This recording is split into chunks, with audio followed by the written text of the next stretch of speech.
रतिपति शब्द का समानार्थी शब्द पहचानिए। ऑप्शन आपके सामने शो हो चुके हैं, सोचिएगा, समझिएगा और बताइएगा रतिपति जो आपका शब्द है उसका समानार्थी आपका क्या हो जाएगा। तो अगर आप भी इन क्वेश्चनों का जवाब जानते हैं तो मेरे बताने से पहले कमेंट बॉक्स में भी बता सकते हैं। आप जिस प्रश्न का भी जवाब जानते हैं उस क्वेश्चन का जवाब आप कमेंट बॉक्स में बता सकते हो। और अभी तक हमारे चैनल पर नए हो, चैनल पर पहली बार विजिट किया है तो चैनल को भी सब्सक्राइब जरूर कर लीजिएगा। तो इसमें आपका सही जवाब क्या हो जाएगा? पंचसर इसमें आपका सही जवाब हो जाएगा। यानी जिन बच्चों ने भी विकल्प सी को चुना है वह बिल्कुल सही चुना है। पंचसर इसमें आपका सही जवाब हो जाता है। आपका अगला क्वेश्चन है, ब्राह्मी से किस लिपि की उत्पत्ति हुई है? जो आपकी ब्राह्मणी है उससे आपकी किस लिपि की उत्पत्ति हुई है? ऑप्शन है देवनागरी, गुरुमुखी, केथी या ख्रोष्टी। तो बताइएगा ब्राह्मणी से आपकी कौन सी लिपि की उत्पत्ति हुई है? तो कौन सी लिपि की उत्पत्ति हुई है? तो देवनागरी लिपि की आपकी उत्पत्ति हुई है। तो जो बच्चे विकल्प ए की ओर जा रहे थे वे बिल्कुल सही जा रहे थे, या जिन बच्चों ने भी विकल्प ए को चुना है वह बिल्कुल सही चुना है।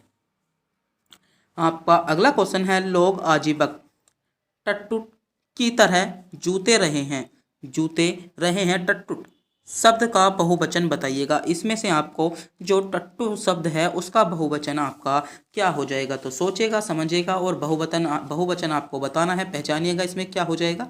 तो क्या हो जाएगा? बी विकल्प इसमें आपका सही जवाब हो जाएगा। क्या? टट्टू इसमें आपका बिल्कुल करेक्ट जवाब हो जाएगा। यानी विकल्प बी आपका बिल्कुल ही सही जवाब हो जाता है। आपका अगला क्वेश्चन है, अलंकारों के मुख्य भेद कितने होते हैं? 5 भेद होते हैं, 6 भेद होते हैं, 10 या 2 भेद? तो बताइएगा। क्वेश्चन आपके सामने है, विकल्प भी आपके सामने शो हो चुका है। क्योंकि क्वेश्चनों का आज को जो सही करने का टारगेट है वह आपका ही है, तो क्वेश्चनों का जवाब भी आपको ही बताना होगा। आपने जज कर लिया होगा। तो कितने भेद होते हैं? तो 2 भेद होते हैं। जो आपके अलंकार होते हैं उनके 2 भेद होते हैं। एक आपका अर्थालंकार और दूसरा हो जाता है आपका शब्दालंकार। कितना? एक अर्थालंकार और एक शब्दालंकार। अलंकार के आपके 2 भेद हो जाते हैं। आपका अगला क्वेश्चन है, निम्न वाक्यों में से एक सही वाक्य छांटिए। आपको एक सही वाक्य दिया है, उसमें से आपको एक सही वाक्य छांटना है। ऑप्शन है, जीवन क्षणभंगुर है, व्यर्थ नष्ट न करें। दूसरा है, जीवन क्षणभंगुर है, व्यर्थ नष्ट नहीं करें। अगला है, जीवन क्षणभंगुर है, व्यर्थ नष्ट न करें। इनमें से आपको बताना होगा इनमें से आपका कौन सा विकल्प सही हो जाएगा। जो आपके सामने विकल्प शो हो रहे हैं इनमें से आपको बताना होगा कि इनमें से आपका करेक्ट जवाब क्या हो जाता है। पहली बात तो जीवन ऐसे नहीं लिखा जाता, तो बी विकल्प तो आपका कट गया, बी विकल्प भी सही नहीं होगा। और नष्ट भी ऐसे नहीं लिखा जाता, नष्ट भी आपका, तो 2 विकल्प कट गए। बात करते हैं अब इनमें से आपका कौन सा हो जाएगा। तो बताइएगा। दोनों विकल्प आपको एक जैसे ही लग रहे होंगे, तो इनमें से आपको एक विकल्प को चुनना है। अगर आपको दोनों विकल्प एक से जो चुने तो सबसे पहले जो आपको प्रेफरेंस देनी होगी वह आपको पहले विकल्प की ओर देनी होगी। जैसे अगर आपके एग्जाम में 2 विकल्प एक ही जैसे मिल जाते हैं तो आप उसमें कंफ्यूज हो जाएंगे कि कौन से को चुनना है, मगर यहाँ पर आप डी को नहीं चुनोगे, सबसे पहले ए को चुनेंगे, जब ही आपका विकल्प सही माना जाएगा। अगर आप यहाँ पर डी को चुन लेते हो तो यह विकल्प आपका गलत माना जाएगा। तो इसीलिए इस क्वेश्चन में मैंने दोनों विकल्प एक से रखे थे, क्योंकि अगर आपको कहीं पर ऐसे विकल्प मिल जाए तो आपको जो पहला वाला ऑप्शन है उसको ही चुनना होगा, वरना आपका क्वेश्चन गलत हो जाता है। आपका अगला क्वेश्चन है, अल्पाहारी शब्द के लिए उचित वाक्य छांटिए। ऑप्शन है, जो कंदमूल खाता हो, जो जा फल खाता हो, जा पकवान खाता हो, या जो कम खाता हो। तो अल्पाहारी मतलब अल्प, कम, तो क्या हो जाएगा? जो कम खाता हो। यानी जिन बच्चों ने भी विकल्प डी की चुना है वह बिल्कुल सही चुना है, या विकल्प डी की ओर जाने वाले बच्चों का जवाब बिल्कुल ही सही जवाब हो जाएगा। आपका अगला क्वेश्चन है, याचना शब्द का बहुवचन रूप होगा। याचनाओं, याचना, याचनाई, याचनाएं। बताइएगा। याचना शब्द का आपसे बहुवचन पूछा है तो कौन सा हो जाएगा? तो याचना शब्द का आपका बहुवचन याचना ही होता है। यहाँ पर अधिकतर बच्चे कंफ्यूज हो जाते हैं और गलत कर जाते हैं, तो इसमें आपका विकल्प बी ही बिल्कुल आपका सही जवाब हो जाएगा। आपका अगला क्वेश्चन है, दिए गए विकल्पों में से विपिन शब्द का समानार्थी शब्द कौन सा है? अनल, बज्जी, अमी या कानन। बताइएगा। विपिन शब्द का समानार्थी आपको चुनना है। विकल्प आपके सामने शो हो चुके हैं, सोचेगा, समझिएगा और बताइएगा इनमें से आपका विपिन शब्द का जो समानार्थी शब्द है वह आपका कौन सा हो जाता है। तो विपिन शब्द का समानार्थी शब्द क्या हो जाता है? तो कानन। क्या कानन यानी जो बच्चे विकल्प डी की ओर जा रहे थे वे बिल्कुल सही जा रहे थे। जिन बच्चों ने विकल्प डी को चुना है वह बिल्कुल सही चुना है। तो कानन आपका इसमें सही जवाब होगा। आपका अगला क्वेश्चन है, यह जीवन क्या है। यह जीवन क्या है, निर्झर है। इस वाक्य में उपयुक्त पंक्ति में जो अलंकार है वह पहचानिए। ऑप्शन है उत्प्रेक्षा अलंकार, अतिशयोक्ति अलंकार, रूपक अलंकार या वितरेक अलंकार। तो बताइएगा इसमें आपका कौन सा अलंकार हो जाएगा। क्वेश्चन आपके सामने 100 हो चुके हैं, सोचिएगा समझिएगा। यह जीवन क्या है, यह जीवन क्या है, निर्झर है। इस वाक्य में आपका कौन सा अलंकार हो जाएगा। तो यहाँ पर आपका कौन सा अलंकार होता है, तो यहाँ पर आपका रूपक अलंकार हो जाएगा। यानी जो बच्चे विकल्प सी की ओर जा रहे थे वे बिल्कुल सही जा रहे थे। जिन बच्चों ने विकल्प सी को चुना है वह बिल्कुल सही चुना है। एक बार फिर से बता दूं, अगर आप हमारे चैनल पर पहली बार विजिट किया है और पहली बार वीडियो को देख रहे हो तो यह वीडियो हम आपके लिए उत्तर प्रदेश पुलिस से रिलेटिव बहुत महत्वपूर्ण क्वेश्चन लेकर आते हैं।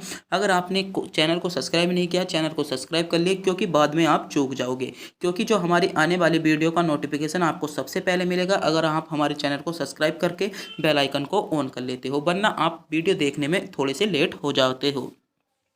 आपका अगला क्वेश्चन है, सन 2001 में कथाकार संजीव को उनकी किस रचना के लिए इंदु शर्मा अंतर्राष्ट्रीय कथा सम्मान लंदन दिया गया। बताइएगा।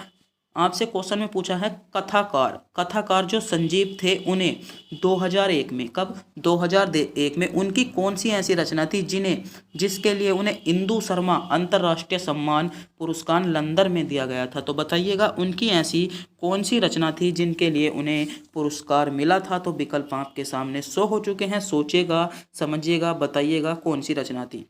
तो कौन सी रचना थी, जंगल जहाँ शुरू होता है। कौन सी रचना थी, जंगल जहाँ शुरू होता है, यानी सी विकल्प इसमें आपका करेक्ट जवाब हो जाता है। क्या सी विकल्प इसमें बिल्कुल ही सही जवाब हो जाएगा। तो जो बच्चे सी विकल्प की ओर जा रहे थे वे बिल्कुल सही जा रहे थे।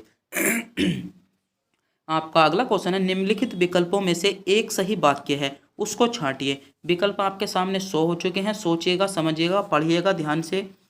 पहला है, तुम मफल नहीं हो सकता बिना कठोर परिश्रम के।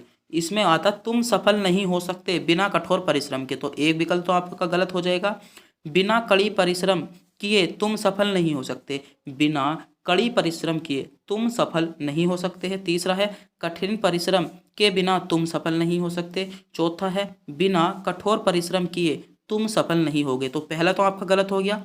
दूसरा भी आपका क्या है, किए आपका ऐसा नहीं लिखा जाता है, तो दूसरा भी क्या हो जाएगा, आपका गलत हो जाता है। तीसरा है, बिना कड़ी, मतलब आपका यहाँ पर आता बिना कड़े, यहाँ पर कड़ी की जगह क्या आता आपका, यहाँ पर आता बिना कड़े, मतलब कड़े परिश्रम क्या किए बिना तुम सफल नहीं हो सकते। तो इसमें विकल्प क्या हो जाएगा, सी विकल्प आपका सही जवाब हो जाता है। कठिन परिश्रम किए बिना तुम सफल नहीं हो सकते। क्या हो सकते, कठिन परिश्रम किए बिना तुम सफल नहीं हो सकते। तो यहाँ पर सी विकल्प आपका सही जवाब हो जाएगा। एनिमुलेट करके, मतलब एक एक क्वेश्चन को ध्यान से पढ़ना है, क्योंकि प्रत्येक क्वेश्चन जो है वह आपका 2 नंबर का है। क्या, चाहे वो जीएस का हो, मैथ का हो, रीजनिंग का हो, प्रत्येक क्वेश्चन आपको देकर 2 ही नंबर जाएगा। तो प्रत्येक क्वेश्चनों को बराबर टाइम दीजिएगा और ध्यान से सोच समझ के उत्तर को दीजिएगा, क्योंकि प्रत्येक क्वेश्चन आपको बराबर ही नंबर देकर जाता है। आपका अगला क्वेश्चन है, नीचे दिए गए शब्द किस गुण विशेषण के प्रकार हैं। ऑप्शन है अच्छा, दानी, न्यायी या कृपालु। तो यह है आपको बताना है किस गुणवाचक के विशेषण है, आकार बोधक के, गंग बोधक के, गुणबाधक के या दोष बाधक के। कौन सा हो जाएगा इसमें, तो गुणबाधक आपका इसमें सही जवाब हो जाएगा। गुणबोधक प्रकार, जो गुणबोधक क्या हो जाएगा, इसमें विशेषण के आपके प्रकार दिए गए हैं, यानी सी विकल्प इसमें बिल्कुल ही सही जवाब हो जाएगा। आपका अगला क्वेश्चन है, दिए गए विकल्पों में से रुजु का विरुद्धार्थी मतलब विपरीतार्थी शब्द इनमें से कौन सा है। सुर, वक्र, सरल या मिथ्या। तो बताइएगा। रिजु जो आपका रिजु है उसका आपको विपरार्थी मतलब विरुद्धार्थी, मतलब जिसका विपरीत अर्थ हो, यानी जिसे हम विलोम भी कह सकते हैं। तो आपका रिजु का विलोम क्या हो जाएगा, तो बक्र इसमें आपका सही जवाब हो जाएगा। यानी जो बच्चे विकल्प बी की ओर जा रहे हैं, जिन बच्चों ने बक्र को चुना है वह बिल्कुल सही चुना है। बक्र इसमें आपका सही जवाब हो जाता है।